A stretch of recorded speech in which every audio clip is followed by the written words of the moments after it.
نوا کے لب پر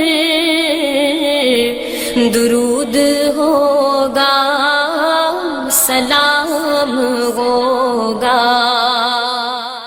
الشیطان الرجیم، بسم اللہ الرحمن الرحیم، الحمدللہ رب العالمین، اللہم صلی علی سیدنا محمد وعلی آلہ وصحبہ وبارک وسلم۔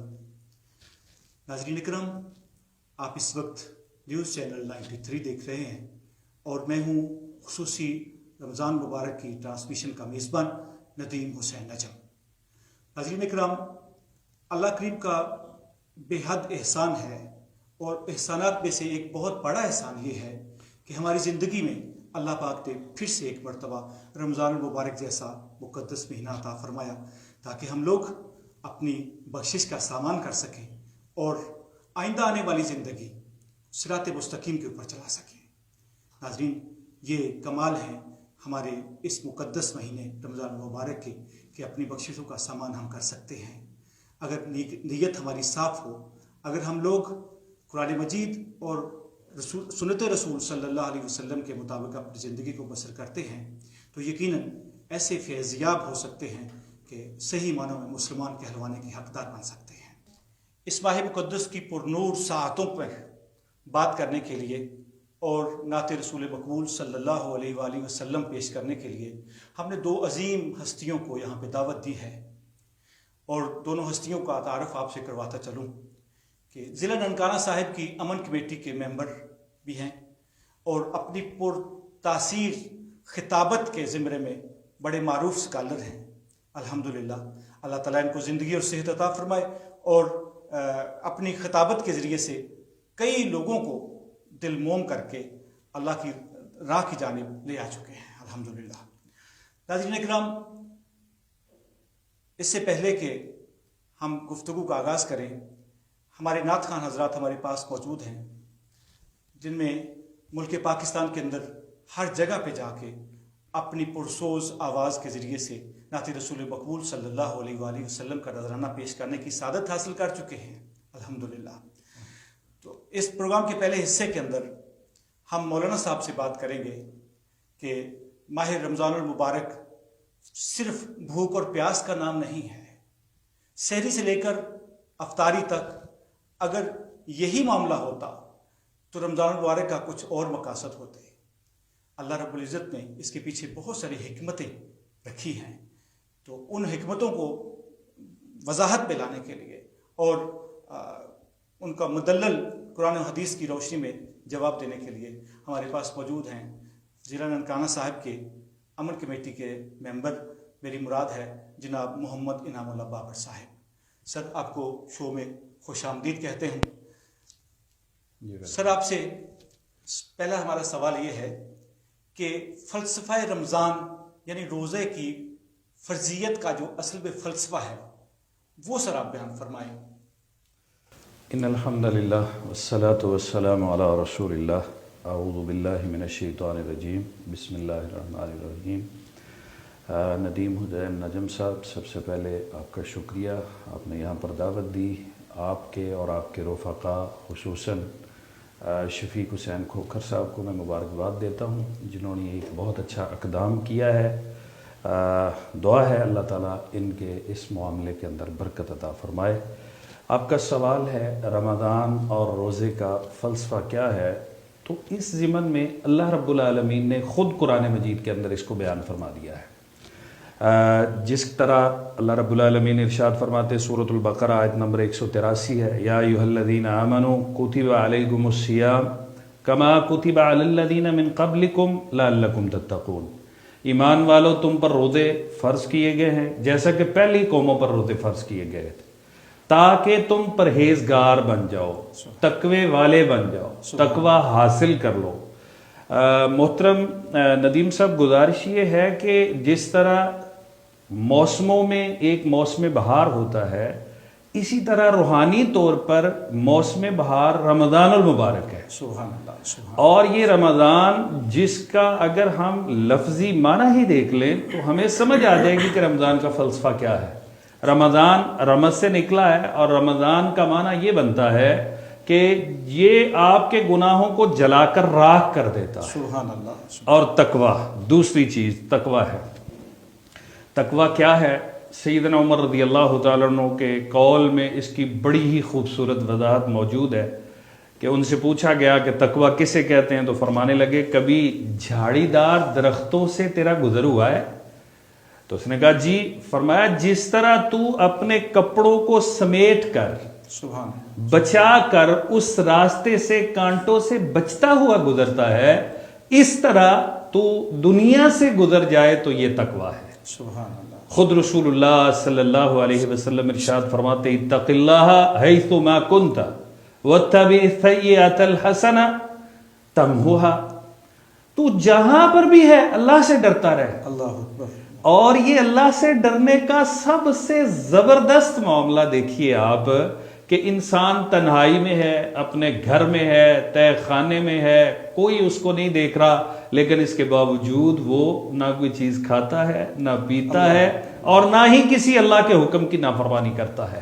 تو یہی رمضان کا فلسفہ ہے. آگے آپ چلیے، اس کے چھوٹے چھوٹے ایک دو پوائنٹس میں دیتا ہوں آپ کو. صبر ہے. اب صبر بھی بنیادی طور پر تقوی ہی ہے. سبحان اللہ.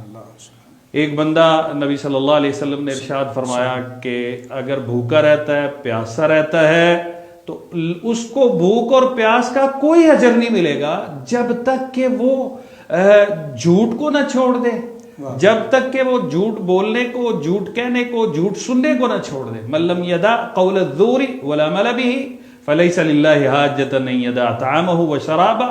اس شخص کے بھوکے اور پیاسے رہنے کی اللہ کو کوئی ضرورت نہیں ہے جو جھوٹ چھوڑتا نہیں ہے. اب صبر انسان کے پاس کیا ہوا؟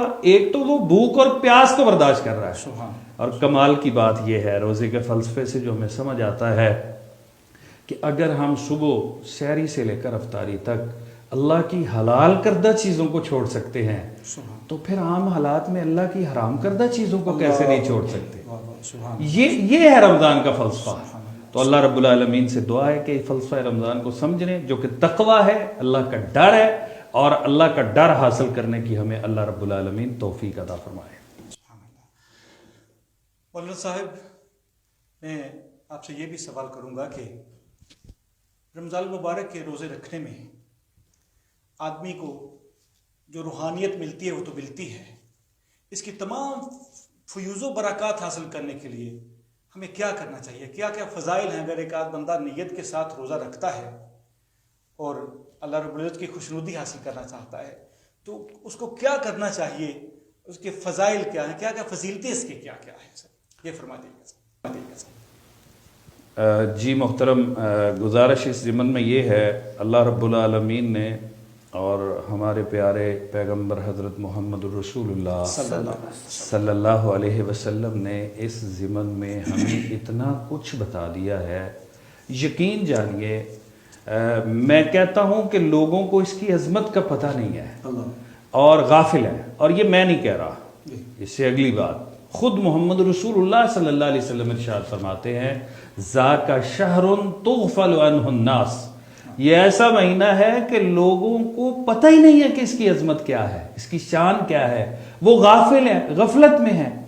سب سے پہلی اس کی فضیلت کے بارے میں عرض کرتا ہوں، شہر رمضان الذی انزل فیہ القرآن.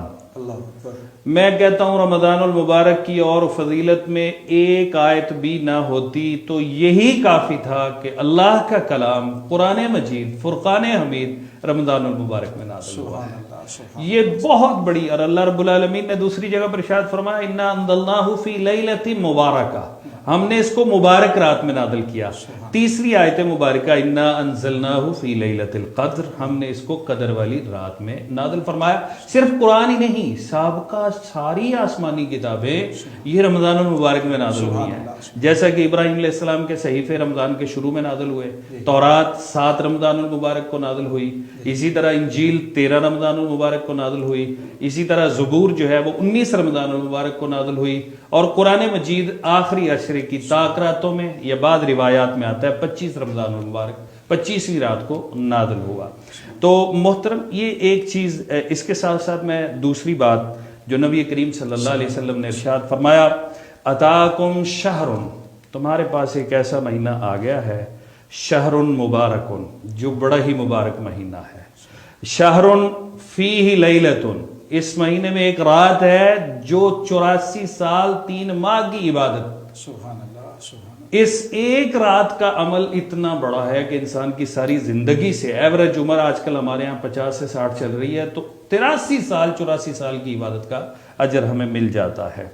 اچھا، جب یہ رمضان آتا ہے تو رب العالمین رمضان کی پہلی رات جب چاند نظر آتا ہے، اعلان ہوتا ہے، لوگ تراویح کے لیے تیاری کرتے ہیں، تو نبی صلی اللہ علیہ وسلم نے ارشاد فرمایا اللہ ایک فرشتے کی ڈیوٹی لگاتے ہیں جو اعلان کرتا ہے یا باغی الخیر اقبل، اے بھلائی کے مانگنے والے آجا، بڑھ آگے، آجا آجا، مانگ لے مجھ سے جو مانگنا ہے، تجھے جو بھلائی چاہیے میں دینے کے لیے تیار ہوں۔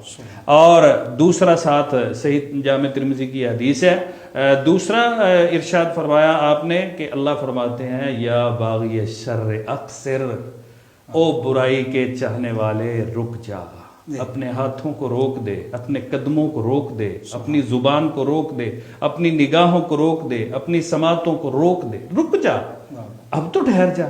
کیوں؟ اس کے پیچھے سبب کیا ہے؟ آپ دیکھیے نا، میں نے آغاز میں عرض کیا کہ اللہ رب العالمین نے یہ نیکیوں کا ہمیں موسم بہار دیا ہے۔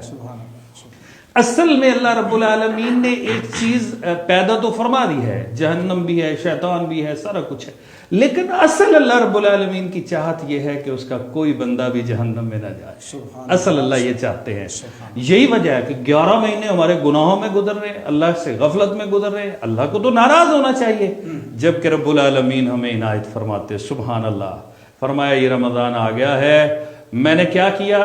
صحیح مسلم میں نبی صلی اللہ علیہ وسلم کا فرمان ہے صفدت الشیاطین ومردت الجن، بڑے بڑے جو سرکش جن ہیں نا، جو شیطان کے چیلے ہیں بڑے بڑے، جو انسان کو گمراہ کرتے ہیں، خون کے اندر دوڑتے ہیں، دل میں وسوسے پیدا کر کے دین سے دور کرتے ہیں، اللہ نے ان کو بھی قید کر دیا ہے، اللہ نے شیطان کو بھی قید کر دیا ہے۔ اور میرے اللہ نے اس کے ساتھ ساتھ سبحان اللہ رب العالمین فرماتے فتحت ابواب الجنہ، جنت کے 8 دروازے ہیں، کھول دیے گئے ہیں، اور پورے رمضان میں بند نہیں ہوں گے۔ جہنم کے 7 دروازے ہیں، 7 کے 7 بند کر دیے گئے ہیں، اور پورا مہینہ بند رہیں گے، ایک بھی نہیں کھلے گا۔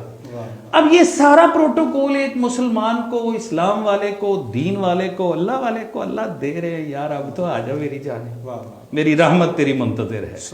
وہ بالکل منظر بنے گا کہ اللہ رب العالمین نے فرمایا جب بندہ میری طرف چل کے آتا ہے میری رحمت دوڑ کے اس کی جانب چلتی ہے۔ حضرت اس کے ساتھ ساتھ اگلی چیز میں ایک اور عرض کر دوں تو نبی صلی اللہ علیہ وسلم نے ارشاد فرمایا کہ ان للہ اتقاء وذالک فی رمضان، اللہ رب العالمین ہر روز لوگوں کو جہنم سے آزاد کرتے ہیں، اور یہ پورا رمضان ہوتا رہتا ہے۔ سبحان اللہ سبحان اللہ، پورا رمضان میرا اللہ لوگوں کو جہنم سے آزادی دیتا ہے۔ دوسری روایت کے لفظ ہیں وَذَلِكَ فِي كُلِّ لَيْلَةٍ، ایک روایت میں دن کے لفظ ہیں کہ ہر دن میں اللہ لوگوں کو جہنم سے آزادی دیتے، دوسری حدیث کے لفظ ہیں ہر رات میرا اللہ لوگوں کو جہنم سے آزادی دیتا ہے، اور رمضان کا پورا مہینہ یہ سلسلہ جاری رہتا ہے، اور ڈیلی میرا اللہ ڈیلی روزانہ کی بنیاد پر لوگوں کو جہنم سے آزادی دیتا ہے۔ اور لِكُلِّ مُسْلِمٍ دَعْوَةٌ مُسْتَجَابَةٌ، ہر روز ہر دعا مانگنے والے مسلمان کی ایک دعا کو میرا اللہ ضرور قبول کرتا ہے۔ سبحان اللہ۔ اب آپ میری اس بات کو جو آغاز میں نے حدیث مبارکہ اللہ کے رسول صلی اللہ علیہ وسلم کی بیان فرمائی ذَاكَ تُغْفَلُ عَنْهُ النَّاسُ، کہ لوگ اس میں غافل ہیں۔ آپ اندازہ کریے اب کون شخص ہے جو اتنے بڑے نفع کے سودے کو نہیں کرے گا، لیکن لوگوں کو غفلت نہیں پتا، اہمیت کا اندازہ نہیں ہے۔ اور جبکہ دوسری جانب آپ دیکھیے یہ کتنی بڑی عظمت اور فضیلت کی دن ہمارے آج گزر رہے۔ نبی صلی اللہ علیہ وسلم نے ارشاد فرمایا جو بندہ ایک دن کا روزہ رکھتا ہے، ایک دن کا، اور میں جو بات کر رہا ہوں یہ نفلی روزے کے متعلق ہے، فرضی کی بات نہیں کر رہا، اللہ تعالیٰ اس کے چہرے سے جہنم کو 70 سال کے لیے دور کر دیتے، ایک روزے کے ساتھ، نفلی، وہ بھی نفلی روزہ۔ اللہ اکبر۔ اب آپ بتلائیے گا کہ جب فرضی روزہ ایک مسلمان رکھے گا تو اس کا اجر اور ثواب کہاں جائے گا؟ دوسری بات، نبی صلی اللہ علیہ وسلم نے فرمایا جو بندہ رمضان میں روزہ نہیں رکھتا، جو روزہ نہیں رکھتا ظاہر وہ کھانے پینے کے لیے نہیں رکھتا. آپ نے فرمایا معراج کی رات مجھے ایک بڑی مشکل چوٹی کے اوپر لے جایا گیا، پہاڑ پر فرشتوں نے مجھے پکڑ کر چڑھایا. میں نے دوسری جانب دیکھا تو کچھ لوگوں کی باچھیں چیری جا رہی تھی، یہاں سے دونوں جانب سے چھرے کے ساتھ ان کو چیرا جا رہا تھا. مجھ سے برداشت نہ ہوا کہ انسانوں کے ساتھ یہ معاملہ آ رہا ہے. جبرائیل امین یہ کیا ہو رہا ہے؟ تو جبرائیل امین نے مجھے بتلایا یہ وہ لوگ ہیں جو رمضان المبارک میں دن کے وقت کھاتے اور پیتے رہتے تھے. آپ اندازہ کریں. اور اس کے ساتھ ساتھ میں ایک اور حدیث اسی ضمن میں عرض کر دیتا ہوں. نبی صلی اللہ علیہ وسلم نے فرمایا کہ جو بندہ ایک فردی روزہ جان بوجھ کر چھوڑ دے گا، اگر وہ ساری زندگی بھی روزے رکھتا رہے تو اس کی قضا نہیں ہو سکتی. اللہ ہمیں سمجھنے کی توفیق عطا فرمائے. جی ناظرین، جیسا کہ حضرت صاحب فرما رہے تھے ابھی کہ رحمتوں کا ایک سمندر ہے جو چلتا جا رہا ہے، اور اس روانی کے ساتھ چلتا جا رہا ہے کہ ہر کوئی اس میں سے اپنا حصہ حاصل کر سکتا ہے. اب یہ ہمارے اپنے اوپر ڈیپینڈ کرتا ہے کہ ہم اس سمندر سے کتنی رحمتوں کو سمیٹتے ہیں اپنے دامن کے اندر. ہم گناہ گار لوگ ہیں، ہمیں چاہیے کہ اللہ تعالیٰ کی رحمتوں کے سمندر کے اندر غوطہ زن ہو جائیں اور معافی مانگ لیں اللہ تعالیٰ سے. ناظرین، یہاں پہ ہم رکھتے ہیں چھوٹا سا بریک کے بعد ملتے ہیں. نوا کے لب پر درود ہوگا، سلام ہوگا.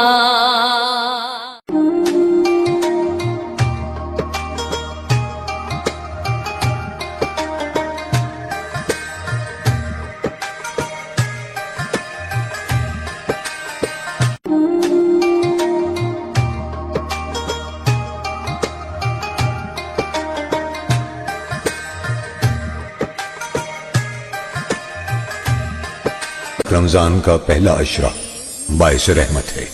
اللہم اغفر وارحم وانت خیر الراحمین. اے اللہ مجھے بخش دے، مجھ پر رحم فرما، تو سب سے بہتر رحم فرمانے والا ہے. جدھر وہ عالی مقام ہوگا. کورونا سے ڈرنا نہیں، بچنا ہے. اپنے گھر اور کپڑوں کو صاف رکھنا ہے، اپنے ہاتھوں کو صاف رکھنا ہے. مولی واشنگ پاؤڈر، داغ اب کوئی مسئلہ نہیں. نوا کے لب پر درود ہوگا، سلام ہوگا. جی ناظرین، ویلکم بیک. 93 میں ایک مرتبہ پھر آپ کو خوش آمدید کہتے ہیں. جیسے کہ مولانا صاحب نے بہت پیاری باتیں فرمائی اور رمضان المبارک کے ایسے فضائل بیان کیے. اللہ کرے کہ ہماری قسمت ایسی ہو کہ ہم لوگ اس کو سمیٹ سکیں. اللہ تعالیٰ کی رحمتوں کو ہر بندہ سمیٹے تو انشاءاللہ تعالیٰ اللہ بھی خوش ہوگا اور نبی کریم صلی اللہ علیہ وسلم کی ذات اقدس بھی ہم پہ خوش ہو جائے گی.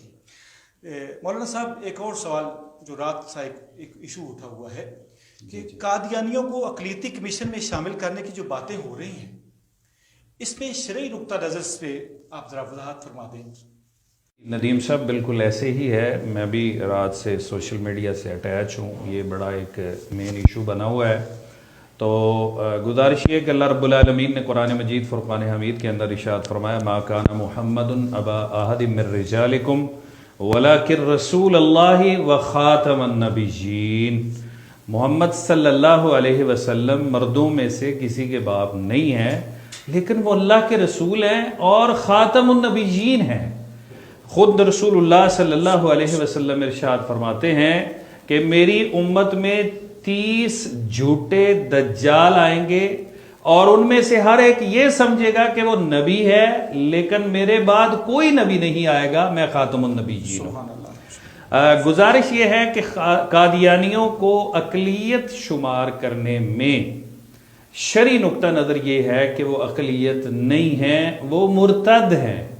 وہ قادیانی بننے سے پہلے، اس فتنے کا شکار ہونے سے پہلے وہ مسلمان تھے اور انہوں نے اسلام میں آ کر اسلام کے صرف ایک عقیدے کو اور جو ہمارے لیے سب سے بڑا عقیدہ ختم نبوت، اس کو ٹھیس پہنچائی ہے۔ تو وہ نبی کریم صلی اللہ علیہ وسلم کے بعد مرزا احمد کو اپنا نبی مانتے ہیں، ذلی مانے بروزی مانے، وہ ایک علیحدہ چیز ہے۔ رہا مسئلہ، اب آج بعض لوگ کہتے ہیں جی کہ ان کی اولادیں تو وہ جو ہے نا وہ نہیں ہیں، مرتد نہیں ہیں، تو ان کی اولادوں میں سے جب بھی کوئی جوان ہوتا ہے پہلے وہ محمد رسول اللہ صلی اللہ علیہ وسلم پر ایمان لاتا ہے، اس کے بعد وہ مرزا احمد کو بھی اپنا نبی مانتا ہے، اس کی ذیل میں، ذل میں، بروز میں، جس میں بھی مانے، لہٰذا وہ بھی مرتد ہیں۔ مرتد کی سزا نبی کریم صلی اللہ علیہ وسلم ارشاد فرماتے من بدل دینا فاقتلوہ، جو دین کو تبدیل کر دے اس کی سزا قتل ہے۔ لہٰذا یہ اقلیت نہیں ہے، اقلیت وہ ہے کہ جو اپنے آپ کو غیر مسلم تسلیم کرتے ہیں۔ عیسائی پاکستان میں اقلیت ہیں، یہودی اگر ہوں تو پاکستان میں اقلیت ہیں، سکھ اقلیت ہیں، پارسی اقلیت ہیں، یہ بدھ مت ہیں وہ اقلیت ہیں، اسی طرح ہندو پاکستان میں ہے وہ اقلیت میں ہے، وہ سب محمد رسول اللہ صلی اللہ علیہ وسلم کو، اسلام کو نہیں مانتے، آپ کی نبوت کو نہیں مانتے، لہذا ہم ان کے ساتھ اقلیتوں جیسا سلوک کرتے ہیں۔ اگر ہم نے ان کو اقلیت کا درجہ دے دیا تو ان کے لیے اور بھی دروازے کھل جائیں گے۔ میں ذمہ داران پاکستان سے، حکمرانان وقت سے یہ گزارش کروں گا کہ اس موضوع کو بڑی جو ہے تندہی کے ساتھ اس کو دیکھیں اور اس کے مطابق علماء کی آراء کو شامل کریں۔ علماء نے بہت زیادہ قربانیاں دی ہیں ان کو جو ہے نا وہ دائرہ اسلام کے لیے، جو یہ فتنہ تھے اس کے لیے تمام مسالک کے علماء نے متحد ہو کر اس کے لیے قربانیاں دی ہیں، اور ختم نبوت کے مسئلے پر اللہ تعالیٰ نے ہمیں کامیابی سے نوازا تھا۔ تو آج بھی انشاءاللہ العزیز ایسا نہیں ہوگا۔ ہم گزارش کریں گے حکمرانوں سے بھی اور عوام سے بھی کہ تحمل کا مظاہرہ کریں، بردباری کا مظاہرہ کریں۔ ختم نبوت کا مسئلہ ایسا ہے کہ جب انسان آپے سے باہر ہو جاتا ہے، لیکن ایسا پاکستان میں انشاءاللہ نہیں ہوگا، مجھے اللہ پر یقین ہے۔ جی ناظرین، قادیانوں کا مسئلہ بڑا اہم مسئلہ ہے۔ یہ ہمارے دل کے قریب کا اتنا نازک مسئلہ ہے کہ اگر ہم سرکار دو عالم صلی اللہ علیہ وسلم کو خاتم النبیین نہیں کوئی مانتا تو وہ کیسے ہم اس کو برداشت کر سکتے ہیں؟ مولانا صاحب نے بہت بجا فرمایا، اللہ تعالیٰ ہماری حفاظت کرے اور خاتم النبیین صلی اللہ علیہ وسلم کے صدقے سے ہمیں سچ کہنے کی اور اس معاملے پہ ڈٹ جانے کی توفیق عطا فرمائے۔ اور ہماری حکومت سے بھی یہی گزارش ہے کہ بہت نازک مسئلہ ہے، انشاءاللہ اللہ تعالیٰ اس میں ضرور ہماری رہنمائی فرمائیں گے۔ ناظرین، پروگرام کے دوسرے حصے کے اندر نعت رسول مقبول صلی اللہ علیہ وسلم کے لیے ہم نے جس شخصیت کو یہاں پہ مدعو کیا ہے، نعت پڑھنا، عقیدت کے ساتھ پڑھنا بہت بڑی بات ہے، یہ معمولی کام نہیں ہے۔ تو میں اپنے مہمان جناب محمد سعید احمد رحمانی صاحب سے یہ پوچھوں گا کہ آپ اتنے بڑے کام کی طرف کیسے راغب ہوئے اور اللہ نے آپ کو یہ توفیق دی ہے، آپ کیا محسوس کرتے ہیں، کب اور کیسے آپ اس کام کی جانب آئے؟ مجھے یہ اسکول سے بچپن ہی سے نعت پڑھنے کا شوق تھا، سبحان اللہ۔ تو میں اللہ کے حکم سے نبی پاک صلی اللہ علیہ وسلم کی نعتیں پڑھتا ہوں اور پورے ملک میں گیا ہوں، الحمدللہ۔ تو انشاءاللہ تعالیٰ یہ ان کی مہربانی ہے، میں نعت پڑھتا ہوں۔